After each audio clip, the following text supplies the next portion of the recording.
Christian influencers, Girl Defined, have, in my opinion, ruined their comeback by collaborating with Paul and Morgan on a series that Paul and Morgan have created called 24 Hours with Blank. In this series, Paul and Morgan plan to collaborate with different Christians to explore the way that Christians are more similar than we are different.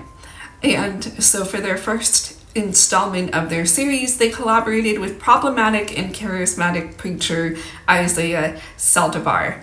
Isaiah specializes in deliverance ministry, which is the modern day way of saying exorcism. And if you want to learn more about Isaiah and the strange world of deliverance ministry, you can check out this video here that I made. I did a whole deep dive into Isaiah and how he got his start and kind of what he is up to nowadays.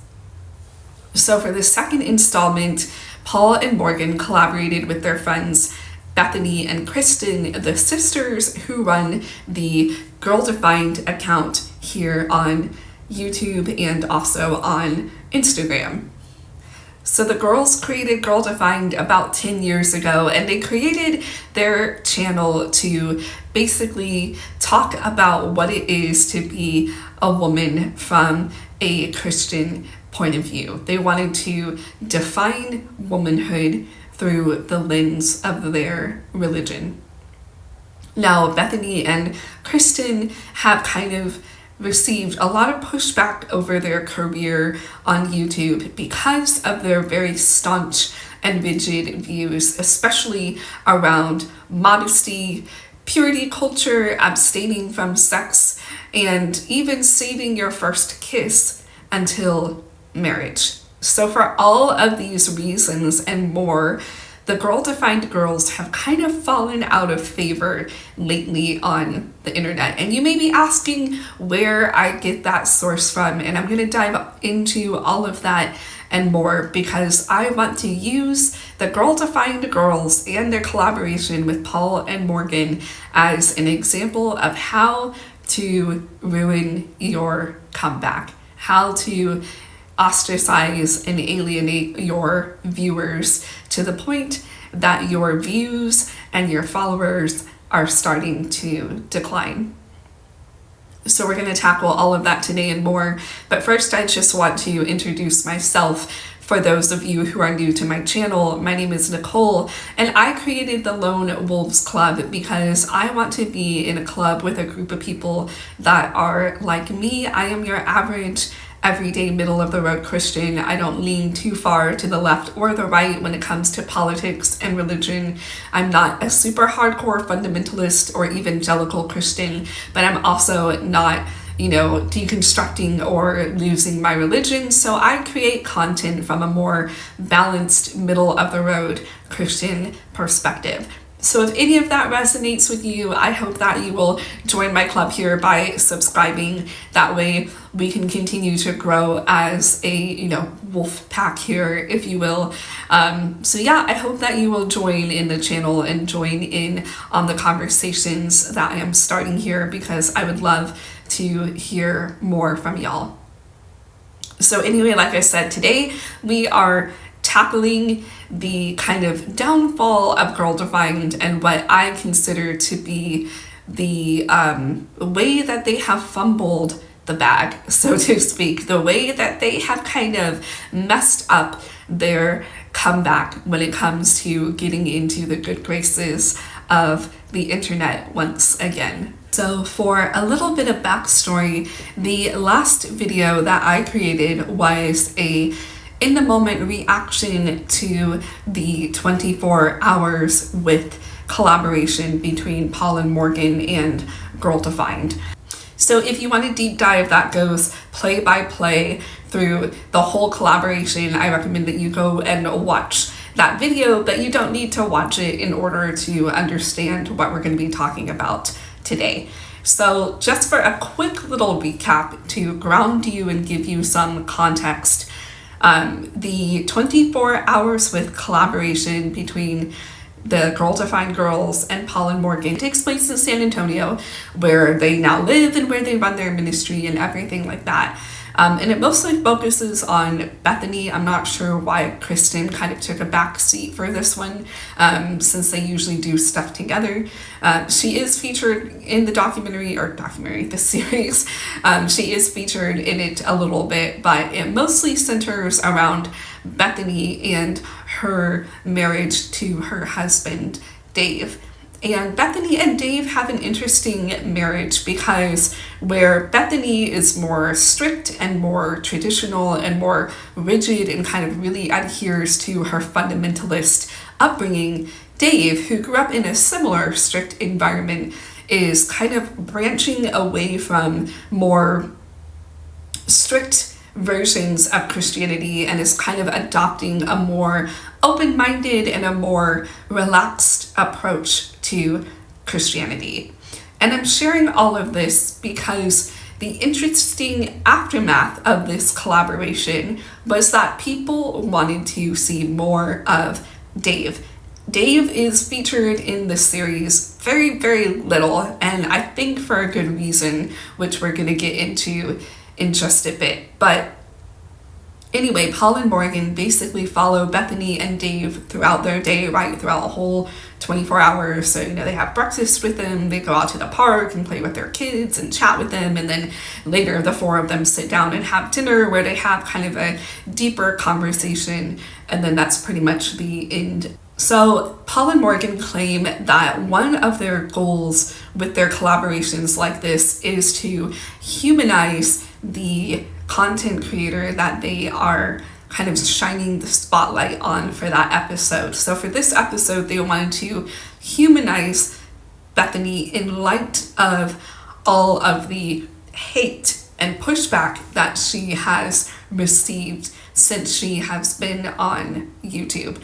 And it's interesting to me because the collab had a completely different outcome, where Paul and Morgan try to show that they are open-minded and that they are listening to their audience. They actually kind of showed their hand and instead presented themselves in a very kind of defensive way.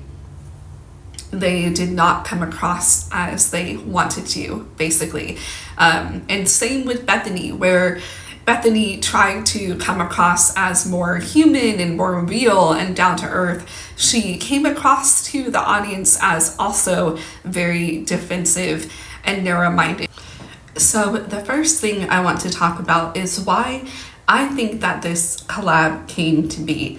I think that Paul and Morgan and Bethany and Kristen got together because both of their YouTube channels are not doing very well. If you go and look both of them up on YouTube, you will see that they both have 159,000 followers on YouTube. So on its face, you may say, well, Nicole, how is their YouTube channel not doing well? They both almost have 160,000 subscribers. That's a good chunk of people. But from what I've learned from getting into this whole YouTube game is that the amount of views that you have per video need to be almost proportional to the audience that you have.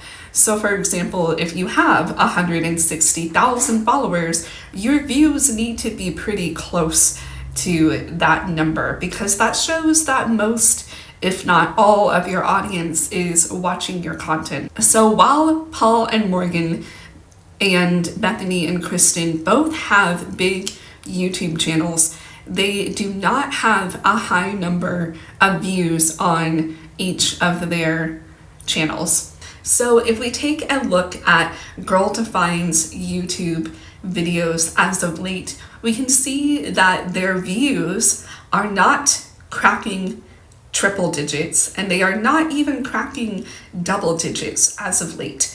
In fact, the last time that any of their videos cracked double-digit views was about 5 months ago when Bethany and her husband Dave sat down and reviewed the Barbie movie together, which I found really interesting because, kind of like I hinted at in this video, Dave is more open-minded, and so he saw the video from more of a balanced point of view, whereas Bethany saw it, of course, as being, you know, this like feminist rant against traditional women like herself. So needless to say, she was not in favor of the movie, but Dave was. And I have a video on that. It was actually my first full-length video here on YouTube. So if you want to check out my reaction to their review, it was a really fun time. And I was delightfully surprised by Dave and his open-mindedness. So anyway, apart from that video, they really haven't cracked double-digit views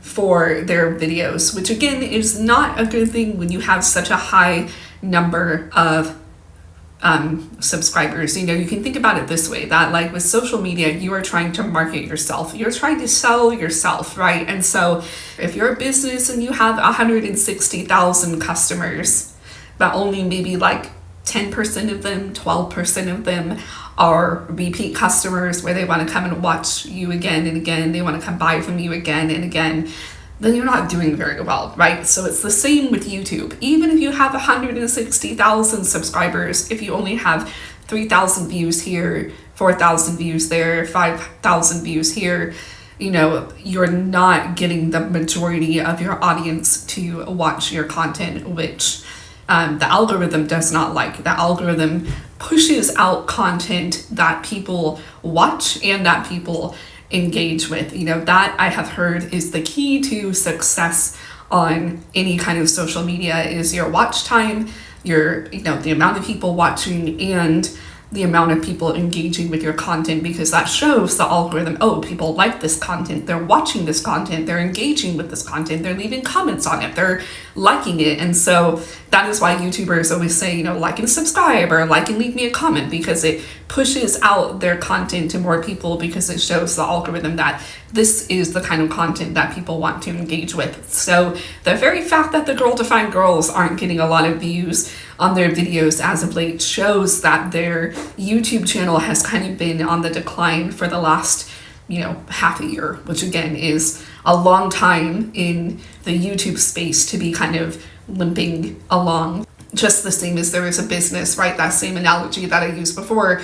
If you had a business where no one was really coming into your store for the last 6 months, you would be kind of limping along. And so in a similar fashion, Paul and Morgan also have very, very low views despite their high number of subscribers on YouTube. When it's just the two of them, again, their videos have barely touched double-digit views. And I think that's why they created this collaboration with Isaiah, the first video that I mentioned, because you can see like this video with Isaiah finally got them back up to the kind of views that they were getting before. But that doesn't even compare to the kind of views that they were first getting on YouTube. When they first were starting YouTube, they were getting views in the triple digits.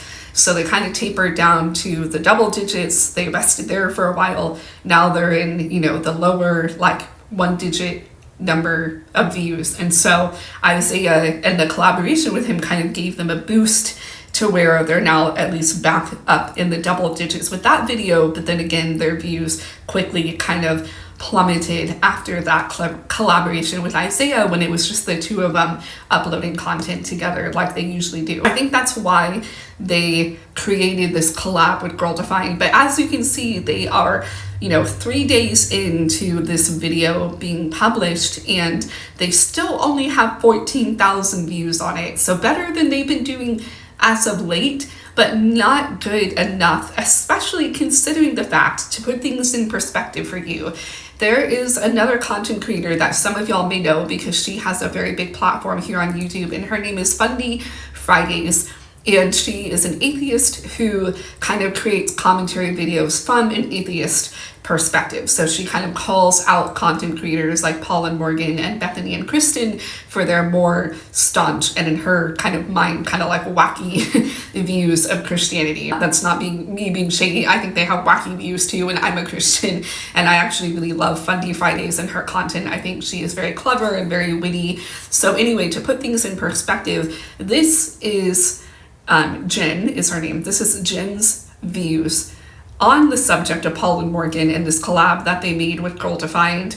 And their video has only been live for like a day, and she already has well over 13,000 views, and she has well over the amount of subscribers that Paul and Morgan have. So her views are very much on track with the amount of subscribers that she has. So if you want to look at a YouTube success story, definitely look at Funny Fridays / Jen, because she kind of has that down. And it's also interesting to me that her video would do better than Paul and Morgan's video. It's like, you make a movie, someone makes a review of your movie, and their review is better and more, like widely loved and accepted than your video. That's kind of what happened. So I found that really interesting too, and I'm gonna break down now very quickly why I think that Paul and Morgan's collab with Bethany kind of tanked, to be honest. And you might say well, wait, Nicole, it's way too soon to judge whether it's tanked or not. It's only been live for a few days. But again, if you're considering the fact that Jen's video has been up for way less amount of time than Paul and Morgan's videos have been up, and it's already done better, I would argue that it's kind of tanking a bit on their channel. And we all know that things move really fast in the social media world. Your video may go viral in one instance, and then the next day you're yesterday's news, right? So you got to sustain that. You got to have that longevity. So even if you do get a video with a lot of hits or a lot of views, you gotta sustain that. And so the fact that Paul and Morgan made that collab with Isaiah, they got back up to those double-digit views, but then they weren't able to sustain that, kind of shows that the needle hasn't really moved that much, so to speak. So now I want to kind of unpack what I think are the few reasons as to why Paul and Morgan's collab with Bethany didn't really perform that well. And I think it comes down to the fact that, and this might sound harsh, but hear me out, I'm not trying to be a troll, I'm not trying to be unkind, I'm not trying to be mean, but I think the main reason why the video didn't do as well as Paul and Morgan and Bethany might have hoped is because they all kind of came across as very unlikable people. And to prove my point, let me show you a few clips taken from Paul's video. I didn't edit it, I only just kind of trimmed it down. Again, if you want to watch the full play-by-play, you can check it out here so you can kind of get a full context of what I mean. But I'm just going to pull some clips where they were chatting with Bethany and almost kind of complaining amongst themselves about the plight of being YouTubers living in the spotlight and having people hate you. So it kind of seemed like throughout the whole video, they were just kind of throwing a pity party for themselves, like, oh, woe is us. Why don't people like us? Why do people hate on us? We don't get why people don't like us. And to me, it just, it comes across as very whiny, very woe is me, and very, they all come across, except for Dave, they all come across as very defensive and very narrow-minded. And so I think that's why it just didn't perform well, because they just didn't come across as likable people. And again, when you are a social media influencer, when you're a YouTuber, content creator, whatever you want to call it, you are selling yourself, right? You are the reason why people are going to your channel. And if you are kind of bratty and kind of whiny and rude and narrow-minded and defensive and complaining all the time and not willing to, hear different perspectives, you just kind of want to live in an echo chamber, then I think more and more people are going to kind of drift away from you because they can no longer really relate to you. I think that's why Jen has such a big following, because she is really warm and likable and funny and kind and open-minded. And I know that's what people are drawn to, right? We know that people want to be around people want to listen to people that are warm, friendly, compassionate, kind, like Jen. And so the fact that the Girl Defined girls didn't really come across that way, even though they tried, and even though Paul and Morgan didn't come across that way, even though they tried, I think is why the video failed, because they tried so hard to humanize themselves and make themselves relatable, but in reality, I think they just kind of showed their hand and showed their true colors, and people didn't like what they saw. So let me just play like a hodgepodge of some clips that kind of show what I mean when I say that they showed their hand and their true colors came out, and they came across as maybe more whiny, bratty, defensive than they might have realized. So roll the tape. When you look back, are you like inclined to say, man, we caused harm because we made it look too black and white? Or are you more like, no, we still believe that, but we could have worded it a little better? We haven't issued an apology. No, we haven't. In our podcast episode, it was us just saying, this is how we've grown. This is how God has changed us and even our understanding of like interpreting scripture. I appreciate you guys saying like, we've grown in this way, but we cannot expect a girl-defined apology tour. It's not gonna happen. What does it fix? Right. What does it fix except for appease the haters? Which that's not our goal. No, they want you on the stake after that. They don't we will share how we've grown and changed.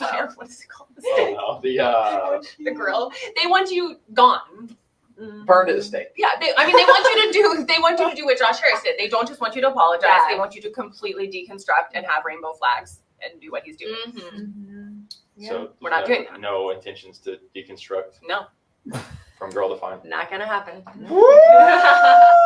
They would only be happy if it were like a full deconstruction, and then like going out and like hating girl defined or making apology videos. I got a question on that. Yeah. So, we're talking about the haters. They say something like Kristen and Bethany's views are still problematic. And again, these are the hate videos. Yeah. Still problematic, but I am seeing progress with them. From my research, I'm seeing a trend of that. How does that make you feel? And is that a good thing that they're saying that? I don't take that as a compliment. I don't. Well, because what do they want? What is progress to them? How does it make you feel? Because I was watching a video today. Haters, criticism videos. You guys get a ton of it. Girl defined once again. Girl declined. Girl defined 2. Girl defined. The new girl defined video. Girl defined posted a video. No, I saw a video. I know I did.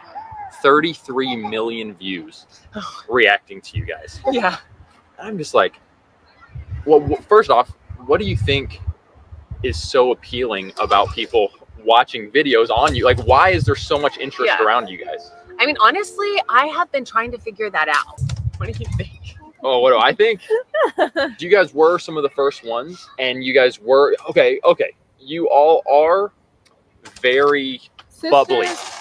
You're very bubbly, energetic. Like I already said from jumping in the podcast with you guys. You turn it on, and it's like, well, like high energy. I wonder if some people would say like they're making their lives look so perfect and bubbly, and it comes across fake. People have said that, which is it's who we are online and like on social media and stuff. Like it really is like a very accurate representation of like our personalities and stuff. So like the high energy, the fast talking, like that's always been. But people also have a lot of other misconceptions. Like people think our family's like super wealthy, or that we were just handed everything, and so we're extremely spoiled, like these privileged kids. And we've talked so much about like our parents literally moved to Texas with like $300 and their like really old beat up car, started a business from scratch that provided for all 8 of us kids. Like we grew up in an extremely small house, always drove old cars. Like I don't know why people think we're just like these super stuck up, like fake plastic people. It's like, where'd you get that idea? Like that's we're not so interesting, because like people have said that about us, and so I wonder if just like people just assume that like influencers or social media people are just always like come from rich families and lots of money. I feel like they would like to see me. They would love to see you leave me and go off and do something, and they'd love for my life to just like they don't just dislike my message, they don't like me. That's largely, I think that's largely true. Yeah, so it doesn't feel good for me to see you like, trying to like, I don't know, these relationships as they're proactively telling you like, we want you to have a happy marriage, but we would be, we understand if you need to leave. So it's like my thing is like, the people who are actively on these hater channels or on these Reddits or, it's like they have that gene of like wanting to see people like go down, wanting to see them demonetized, you know, proactively coming against like their sponsors and trying to get them I shut think down. there's a lot of that energy there, just like but I don't necessarily think it's unique to that group. It is conceivable, I'm not saying that they all do, but it is conceivable that the haters are willing to tell you things about yourself that nobody else is willing to tell you. You don't necessarily have to pay attention to haters, but you should be able to look past the fact that they're haters if they do happen to say something. Of course, yes, I agree. If they say something that's true, Well, yeah. but in the same vein, man, I really don't want to be spending much time No. paying attention to that. I don't think it's worth. I think that I wish that y'all would more befriend people rather than choosing to view them as the kind of the bad ones or whatever. I've started down the path of like befriending and like understand, you know, and I'm like, okay, these people aren't just sitting there like with some sort of scary. They're just people. And Are you directing this at their channel and our channel? I'm directing it at. Which is fine. I'm directing it at all y'all to the degree that you want to just kind of write off whole groups of the internet. And I get that it's personal. I get that you've received more hate than I personally have. I'm not willing to just write off whole groups of people because they say unkind things. I don't think the like online space is the place to do that. When I meet people, which I've met plenty of them in real life, they'll come and say hi or whatever.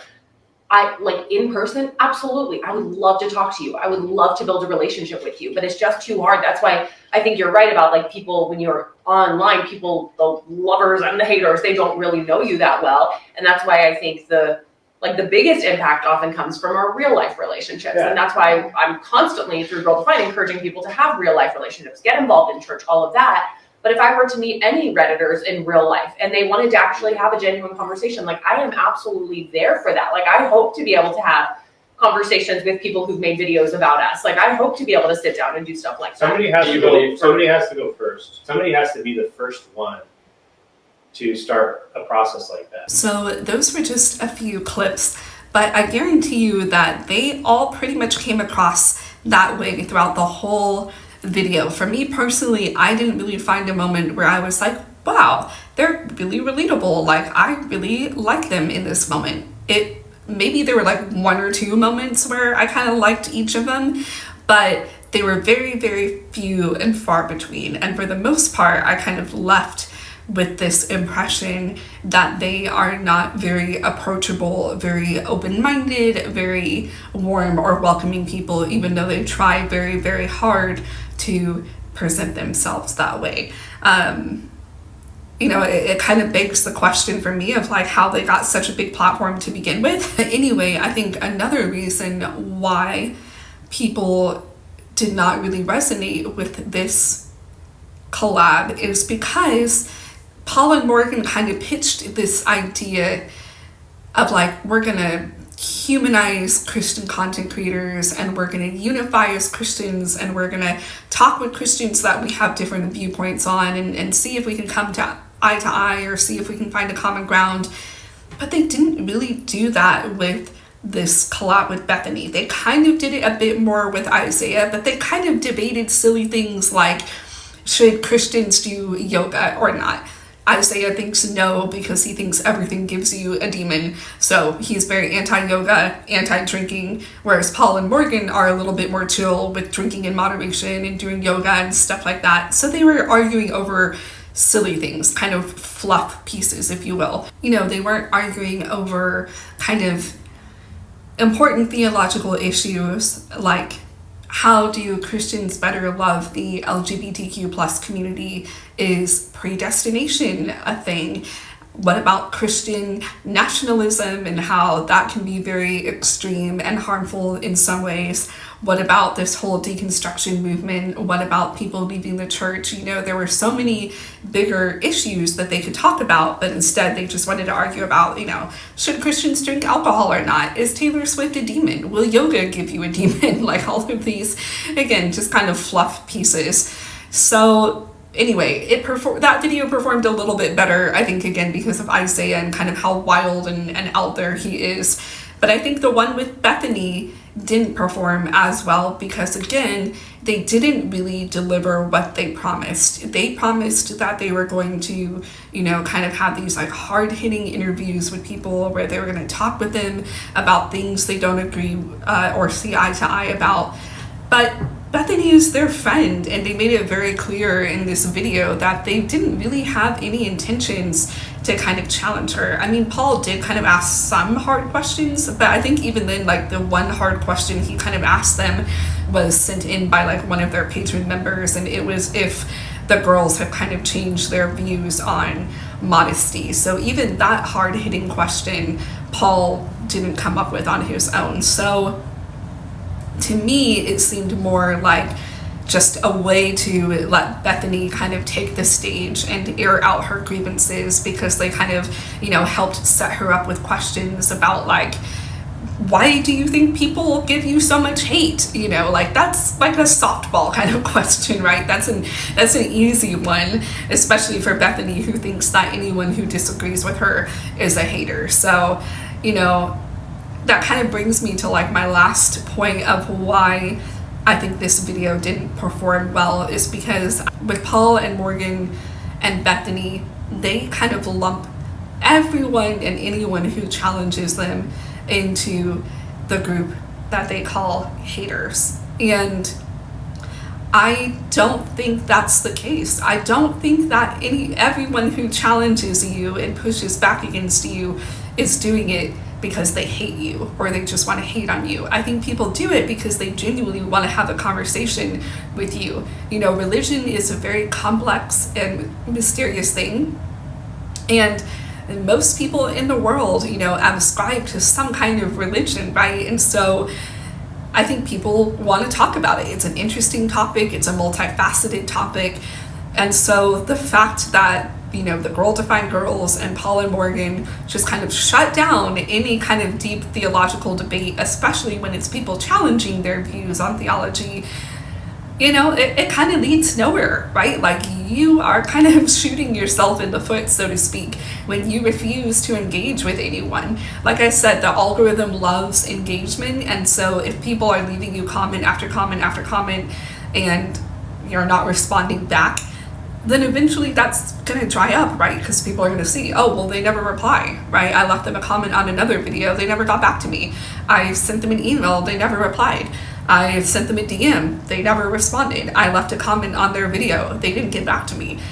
So if you do that time and time again with your audience members that, you think are hating on you, then eventually even those comments are going to dry up and your engagement is going to tank, and the algorithm is going to stop recommending your content to people because the engagement is dropping. And I think that's what's happening. I mean, when I look at their comments, even on their social medias, they really don't get a lot of comments now either. And I think it's because when they do get back to people, eventually it's either like one of their bot comments where, you say a word and it kind of triggers an automated response. Like, maybe they'll give you like some number to put in the comment, like, oh, comment 222 if you want our workbook about blah, blah, blah. So you comment, 222, and then they'll say, oh, check your DMs or check your email. That automated reply is a bot reply, right? That they have set up to respond to people automatically whenever the right, code is inputted. So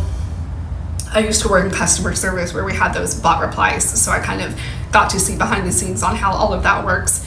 So, you either get a bot reply comment from them, or you just get like a heart, like a double tap on your comment, or you get no reply. And I think, again, they kind of shot themselves in the foot by refusing to engage with their audience members, especially the ones that are different from them, because that could generate a real back and forth. And not only could that generate engagement for your channel, but it could also just kind of open your mind to a different perspective and a different point of view, which allows you to grow as a Christian and as a human. But they very clearly don't want that either.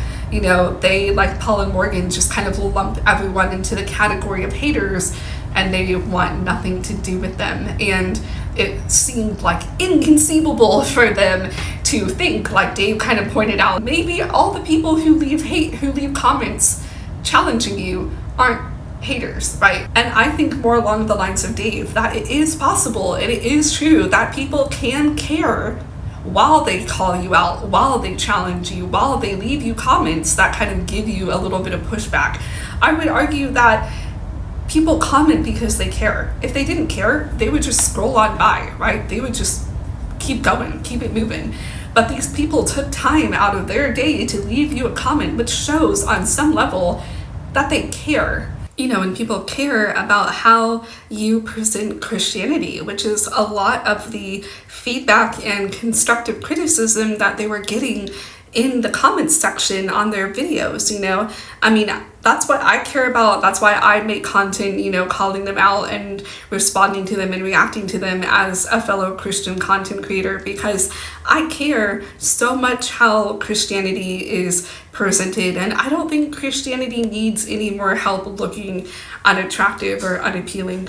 So that brings me to my last point and how, you know, Paul and Morgan and Bethany kind of handled the, you know, comments that they got from people.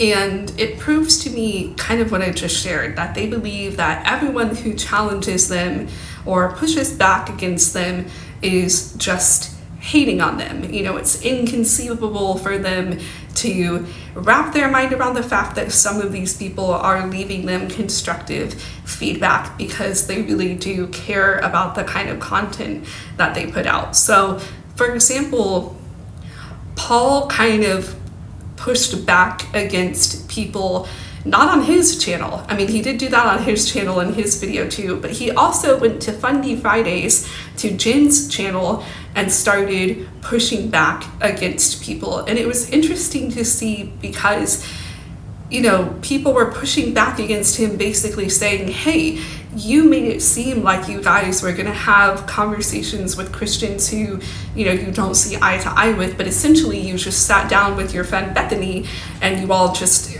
gathered around a dinner table and complained about how much people are hating on you. You know, you didn't sit down and have these deep kind of challenging theological conversations like you said that you were going to do with this series. And I think that disappointed a lot of people, because a lot of people, again, like talking about religion. You know, it's interesting to people and people want to see, you know, what people think about things. And so the fact that they didn't really deliver what they promised was disappointing to a lot of people. And rather than Paul, you know, owning up to that, he kind of digs his heels in and makes it clear the kind of people that they only want to have on these collabs, the kind of people that they want to work with in the future, which is people who basically look to the Bible as their sole source of truth and wisdom in this world. So for example, I'm going to flash up some comments here so that you can see, but for example, one thing that a lot of people were calling for was more time with Dave, or maybe a whole separate interview with Dave, because, you know, from the clips I showed about like Dave's point of view on things, you know, he came across to people as very open-minded and willing to have conversations with people who are different from him. So people in the comments section on both his video and Fundy Fridays video were basically like, hey, why not give us more of Dave? You know, we want to hear more from him. He seemed to have a more kind of balanced perspective on things. And again, I think people wanted to hear from him because he was kind of the only one calling them out and interjecting a different point of view. So it's odd to me that here you have people, you know, giving you feedback, essentially telling you what they want to see. And rather than being open-minded to that, you know, Paul just dug his heels in even more. So let's take a look at some of those comments here. So this is my comment, but I wanted to use it as an example since Paul actually got back to me. So I say, the reason why people like Dave more than Bethany is because he actually engages with people who are different than him and has an open mind. Bethany sees anyone who challenges her as a hater and is very defensive, which is off-putting, and why she is more villainized than Dave. It's simple. Be a warm, friendly, respectful person like Dave, and people will want to interact with you in a positive way. So then Paul replies, hey, appreciate the comment, and I can see your side, but I don't think it's black and white as that. So many people act like if this Christian would only be warm and respectful, I would like them, when in reality they dislike them because they confidently stand on what the Bible says and call out sin. That is, at the root, what many non-Christians dislike, in my opinion. So this is when Paul jumps into Fundy Friday's review of their 24 hours with video with Bethany. So he comments, even though we see many things very different, I enjoyed jumping into the premiere for a bit. Appreciate the review. Question for you guys. At the end, you said something to the effect of, there is a world where the haters would like us if we made a few changes. Not that we need to be liked, but I'm curious, could you give an example of a strong Bible-believing Christian who fits this criteria? Someone who submits to God's word, but who you all / the haters would still like. And then one person replies, Dave, which got 450 likes. So to me, this shows again that this is what the people want. They want to hear more from balanced, nuanced Christians like Dave. So here is another comment calling for an interview with Dave. So this person asked, I agree with so-and-so, which brings up a question for Paul and Morgan. Do you both consider Dave to be a strong Bible-believing Christian? Paul replies, I love Dave and I could be wrong, but I'm not sure he'd go to the Bible as his sole authoritative source of truth at the moment, like many Christians, including Morgan and I, would. At least not approaching / interpreting / regarding it the way many in the traditional Christian faith / church fathers would.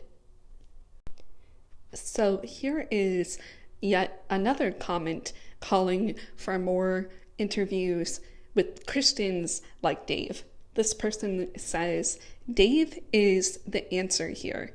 This is what people want from Christian influencers, thoughtfulness. I think the difference between Dave and your guys' perspectives is that he comes across as very educated and thoughtful in the way he approaches and expresses his belief. Your approach is more assertive, but it's also apologist. You work backward from the conclusion to defend it without considering other interpretations of different teachings, meanings, or how to apply it. This is a rigid way of thinking and results in a continual promotion of harmful and alarmist messaging based on what others in your community have decided things mean. Dave does not seem to do that, and that is why he's so well liked among the haters. They see him as a more genuine Christian because of the compassion he shows towards others alongside his faith. And here is another person talking about Dave. Curious if you can elaborate on how Dave is not a good example.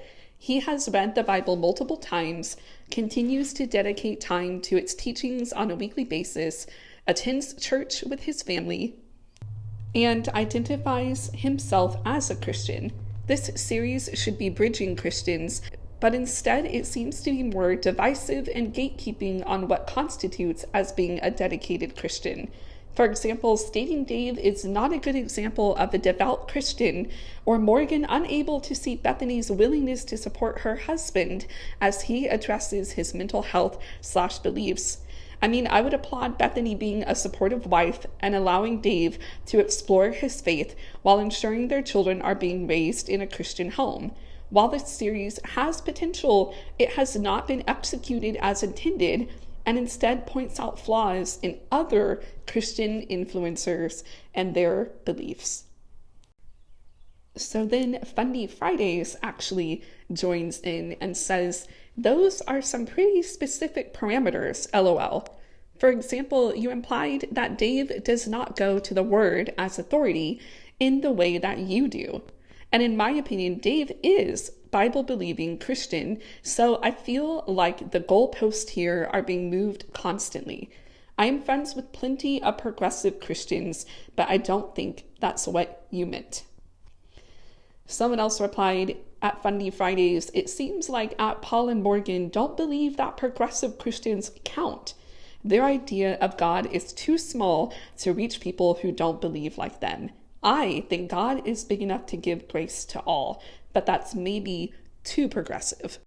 So then Paul responds to Fundy Fridays in this thread. He says, hey, at Fundy Fridays, I hear what you are saying. My point here is there are certain tenets I believe to be foundational to the Christian faith, and I see certain more progressive Christians bending those tenets to make Christianity look the way they want it to, /open and inclusive to all walks of life, when actually the Bible is clear what the Christian walk looks like, i.e. repenting of our sin and turning to Christ alone for our salvation. And then she replies, why wouldn't Christianity be open to all walks of life? LOL. And then another person chimes in to kind of give their thoughts on what they would like to see with Paul and Morgan's series.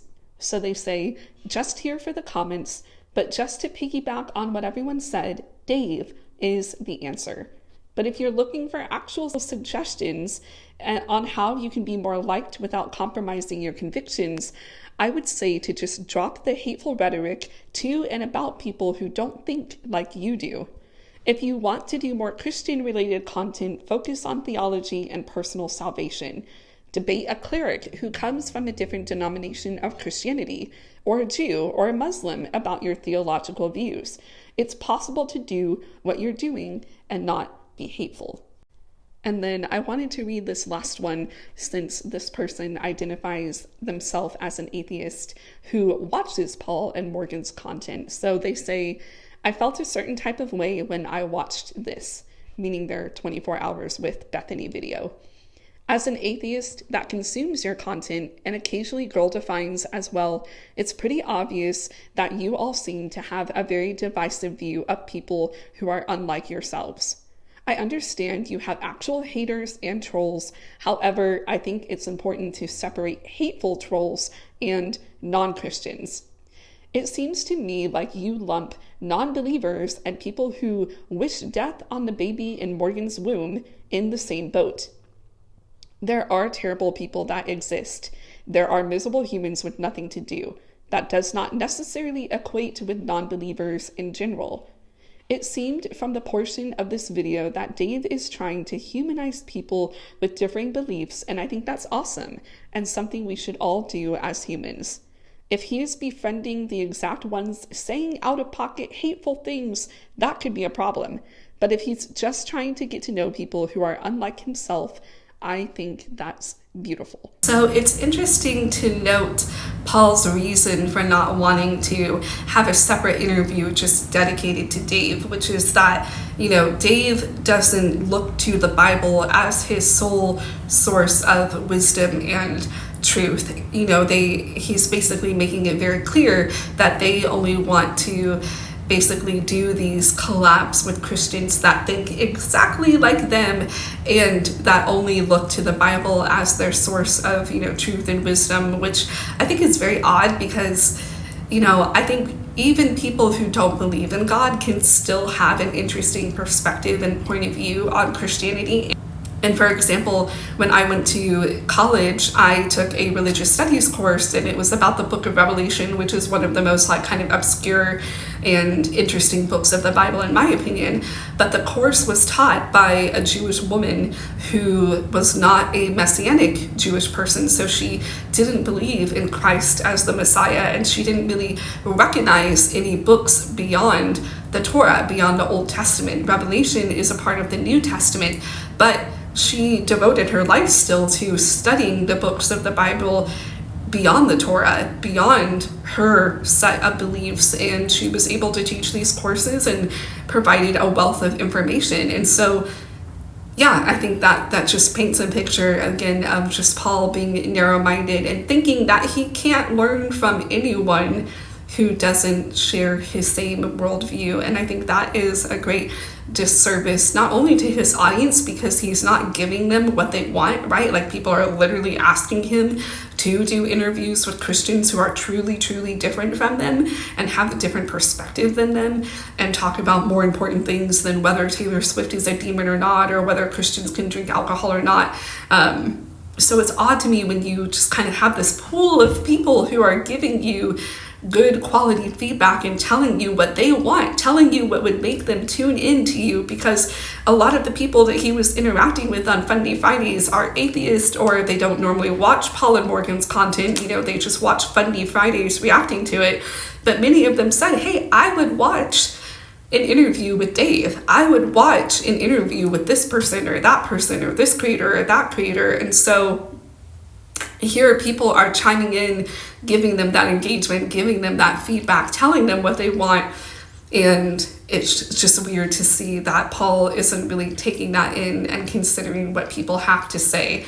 So now you have seen how, you know, the aftermath of this video has played out, how, you know, Paul again just kind of shows his hand and shows what kind of person he is by digging his heels in and refusing to listen to pretty much anyone else. And yeah, like I said earlier, it's just sad to see, especially in someone so young. I think Paul is only like 30 or 31, so it's kind of sad to see in someone so young that he was already so rigid and so staunch in his beliefs. So like I said, I think that's not only going to limit him as a YouTuber and a content creator, but I think that is also going to limit him and Morgan as Christians and ultimately human beings. You know, I think we are placed in this world and in this life to grow and to learn from many different people and many different experiences. I think that's the beauty of going on this, you know, walk of life together with the people around us, you know. So yeah, it's always sad to me to just kind of see people close themselves off from that and to kind of limit their own growth. But what are you gonna do?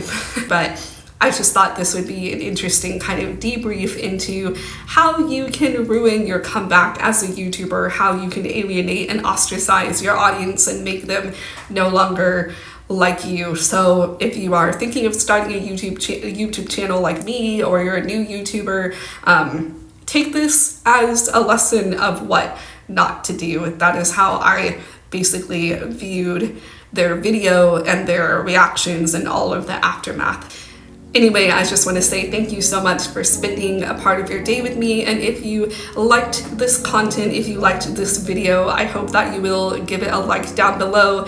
That literally does let me know that you like it and you want to see more content like this from me. And again, if you haven't already, be sure to subscribe and ring the bell so that you can get notified anytime that I upload. And I will see you down in the comments section below, because unlike all of the people I just talked about, minus Dave, I would love to hear from you and hear your thoughts. So I'll see y'all down in the comments below. See you there.